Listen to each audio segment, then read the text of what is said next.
उमापतिं सुरगुरुं वन्दे जगत्कारणं वन्दे पन्नगभूषणं मृगधरं वन्दे पशूनां पतिं वन्दे सूर्यशशाङ्कवहिनयनं वन्दे मुकुन्दप्रियं वन्दे भक्तजनाश्रयं च वरदं वन्दे शिवं शङ्करम् ॐ मृत्युञ्जयाय रुद्राय नीलकण्ठाय शम्भवे अमृतेशाय शर्वाय महादेवाय ते नमः।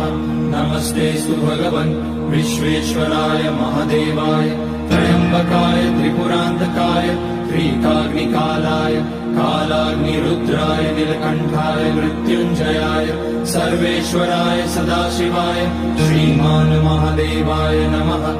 ॐ नमः शम्भवाय च मयोभवाय च नमः शङ्कर